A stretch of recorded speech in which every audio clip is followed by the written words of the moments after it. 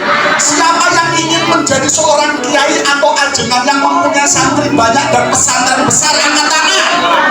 Allahu Akbar. 1, 2, 3, 4, 5, 6, 7, 8, 9, 10, 11, 12, 13, 14, 15, 16, 17, 18, 19, 20, 30, 31, 32, 34, 35, 36, 40. Siapa yang ingin menjadi pengusaha sukses yang banyak zakat, yang banyak amal, membantu miskin, membantu pemberian masjid dan madrasah, angkat tangan.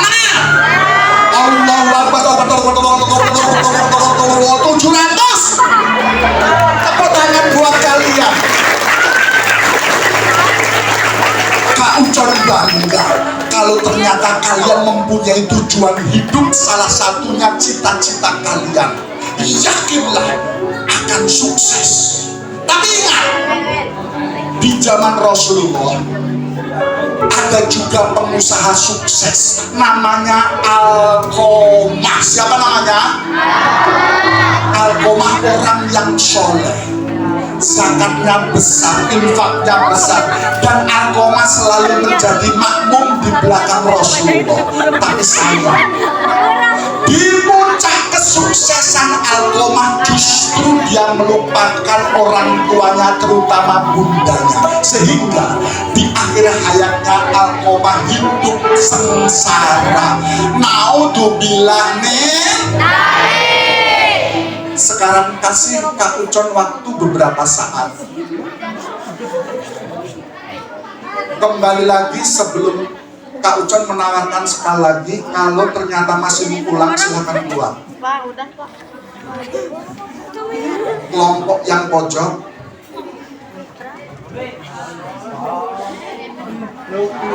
teman, yang kalian lakukan tidak lucu. Oke, sekarang kasih waktu Kak Ucon beberapa saat. Tundukkan seluruh kepala kalian.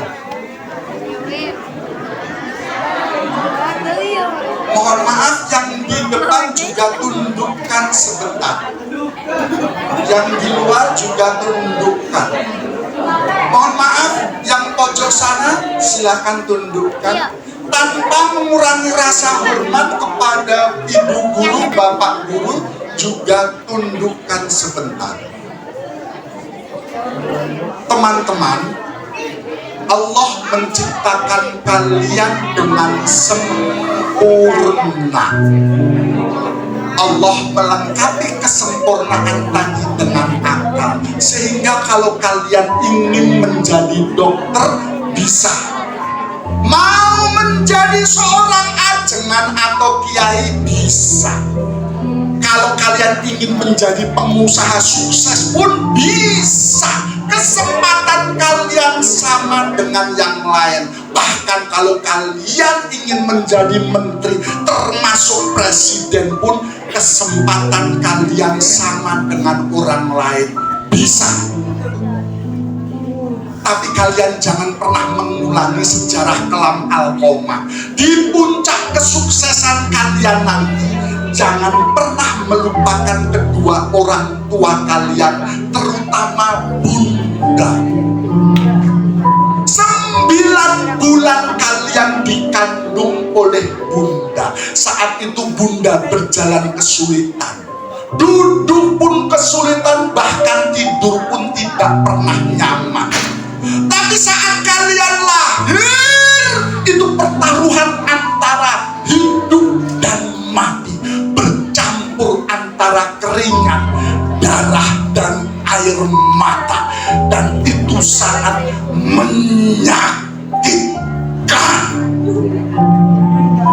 Namun saat terdengar tangisan,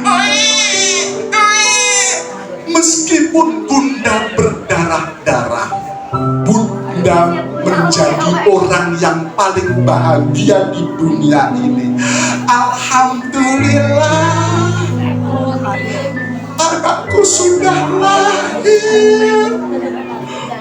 Masya Allah, anak yang soleh, anak yang solehah. Bundalah yang pertama kali membelai jemari kalian yang tergenggam kecil. Bunda pula yang membuka jari-jari kalian satu persatu dan membelai dengan penuh kasih sayang. Dan saat itu bunda mengguyur kalian dengan doa-doa yang dipanjatkan oleh bunda dengan penuh keikhlasan. Saat tengah malam kalian terbangun, yang pertama kali mendekati kalian bukan orang lain, bunda. Bundalah orang yang pertama kali mendekati kalian. Bunda pula yang membersihkan kotoran kalian, membersihkan popok kalian yang kotor. dengan popok yang lebih bersih. Saat itu tubuh bunda sudah sangat lelah, sudah sangat capek, tapi bunda masih meluangkan waktu untuk menidurkan kalian kembali sambil membacakan ayat suci Al-Quran ataupun sholawat kepada sang Rasul. Ya Rabbi bil Mustafa, tidur ya nak, sudah malam. Balik makosidana. Ketika kalian sudah dipastikan sudah tidur, barulah kalian ditaruh kembali di tempat tidur. Saat kalian tumbuh menjadi dewasa, bundalah yang menyuapi nasi langsung ke mulut kalian. Bukan hanya 3-4 suap. Kalau kalian mau menghitung, ratusan suap yang dilakukan oleh bunda. Dan ingat, setiap suap bunda mengiringi dengan doa. Bunda seperti malaikat meskipun tanpa sayap. Dia menjaga kalian mulai dari kecil, bahkan ketika kalian remaja, kalian izin malam keluar, bunda tidak akan tidur sebelum melihat anaknya kembali masuk ke dalam ruang tamu kembali. Bunda kalian seperti matahari yang setiap hari menyinari kalian tanpa berharap sinarnya kembali. Sekali-kali lihatlah wajah bunda kalian. Dulu wajahnya bersih dan cantik. Sekarang di antara kulit wajahnya sudah ada kerutan-kerutan, menandakan kalau bunda kalian sudah semakin capek di dunia ini. Rambut bunda yang dulu hitam legam sekarang sudah bercampur dengan rambut berwarna putih, menandakan kalau bunda semakin tua. Kalau bunda kalian seperti malaikat, ayah kalian seperti pahlawan. Pahlawan bukan hanya yang berjuang di medan tempur. Ayah kalian pun juga berjuang, keluar pagi pulang petang untuk mencari rezeki agar kalian bisa sekolah di sini dengan nyaman. Berapa kali ayah kalian harus berbohong, pulang dari tempat kerja hanya membawa 1 bungkus nasi dan mengatakan kepada kalian, "Nah, makanlah nasi ini. Ayah sengaja membelikan untuk kamu. Lauknya sesuai dengan selera kegemaran kamu. Ayo, habiskan, habiskan." Ayah sudah kenyang. Ayah sudah makan di jalan. Padahal uang ayah kalian tidak cukup untuk membeli 2 bungkus nasi. Ayah kalian rela tidak makan, yang penting anaknya bisa makan. Ayah kalian rela menahan lapar, yang penting anak-anaknya bisa kenyang. Setiap hari kalian ketemu dengan ayah pulang dari tempat kerja, wajahnya ceria, bibirnya menyungging senyum. Tapi kalian tidak pernah tahu kalau belum lama ayah kalian dicaci maki, dimarahin oleh atasannya di tempat kerja hanya karena kesalahan yang sepele. Ayah kalian dipermalukan di tempat karyawan yang lain. Tapi ayah tidak bercerita itu untuk kalian. Kenapa? Karena ayah sayang kepada kalian. Ayah rela menanggung beban hidup sendiri. Bayangkan kalau ayah kalian pedagang, saat siang hari seperti hari ini matahari sangat panas, ayah kalian tetap mendorong dagangannya. Saat matahari semakin panas, bukannya ayah istirahat, ayah tetap memikul dagangannya, menawarkan dari kampung ke kampung. karena sejak pagi dagangannya tidak ada yang laku. Bayangkan kalau ayah kalian seorang pengojek online, saat hujan lebat mengguyur bumi, petir menyambar-nyambar, ayah kalian tetap memacu motornya menerobos lebatnya hujan. Itu dilakukan hanya untuk rezeki yang tidak seberapa, agar kalian putra-putranya bisa mengenakan seragam dengan pantas, agar putri-putrinya bisa mengenakan jilbab dengan baik. Bayangkan kalau ayah kalian seorang petani, setiap hari dipanggang oleh matahari, kulit ayah kalian yang dulu bersih sekarang semakin menghitam, tubuh ayah kalian yang dulu tegap sekarang semakin lemah, dan setiap hari meskipun diguyur oleh keringat, ayah kalian tetap mencangkul sawahnya, mencangkul kebunnya. Itu bukan untuk kebutuhan ayah seorang, itu untuk kalian dan keluarga. Pesan Kak Ucon, pulang dari sekolah ini kalian mengetuk pintu rumah. Saat ayah kalian keluar, bunda kalian keluar, peluk mereka, peluk ayah kalian, peluk bunda kalian, katakan, ayah, maafkan aku ayah, bunda, maafkan aku bunda, aku sayang kalian berdua. Sebuah tindakan yang sederhana, tapi yakinlah buat orang tua kalian ini sangat berarti, karena tujuan hidup orang tua ingin melihat anak-anaknya berakhlak yang baik dan tumbuh dengan sukses. Sekarang semuanya lihat Kak Ucon, semuanya lihat Kak Ucon, tidak ada yang menunduk. Lihat Kak Ucon, sekarang alihkan pandangan kalian ke tengah kalian. Di sana ada ibu guru kalian. Sekarang alihkan pandangan kalian ke sebelah kanan kalian, keluar dari kelas. Di sana ada bapak guru, di sana ada ibu guru, di sana juga ada guru-guru kalian. Mereka juga orang tua kalian. Iya, mereka orang tua kalian di sekolah ini. Kalian tidak akan menjadi seperti sekarang tanpa dididik, tanpa diarahkan, dan tanpa dibimbing oleh mereka. Jadi, kalau kalian sudah selesai sekolah di sini, kalian melanjutkan ke perguruan tinggi, kalian melanjutkan bekerja atau merantau kemanapun, jangan lupa pulang ke rumah kalian di sini.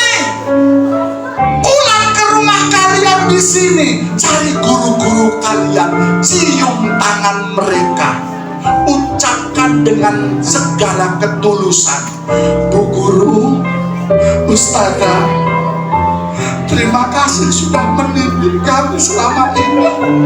Bapak Guru, Ustaz, ilmu yang Bapak ajarkan buat kami sangat berharga. Terima kasih Ustaz. Sebuah tindakan yang sederhana, tapi yakinlah, buat orang-orang yang mulia, yang mengabdikan hidup, yang menghabiskan umur mengajar di sini, itu sangat berarti. Kak Ucon doakan semoga yang ada di ruangan ini dan di luar ruangan ini menjadi orang yang sukses, menjadi orang yang sukses. Tanamkan di otak kanan kalian mulai sekarang, ketika di puncak kesuksesan nanti, ajak kedua orang tua kalian dan guru-guru kalian beribadah umroh bersama-sama atau beribadah haji bersama-sama. Sanggup? Siap? Masih ragu-ragu? Yakinlah Allah Maha Kaya, Allah Maha Pemurah. Siap? insya alangkah bahagianya guru-guru kalian dan orang tua kalian bersama-sama mengelilingi Ka'bah sama talbiyah labbaik Allahumma labbaik. Masya Allah, Masya Allah. Sekarang mari kita doakan semoga bunda kita berumur panjang, semoga ayah kita diberi kesehatan yang baik, semoga guru-guru kita diberi kebahagiaan di dunia dan di akhirat. Sekarang angkat kedua tangan kalian, mari beristighfar 3 kali bersama-sama. Astaghfirullahaladzim, Astaghfirullahaladzim,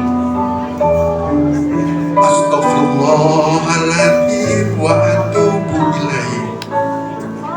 Baca doa untuk kedua orang tua kalian, tapi kali ini baca dengan ikhlas.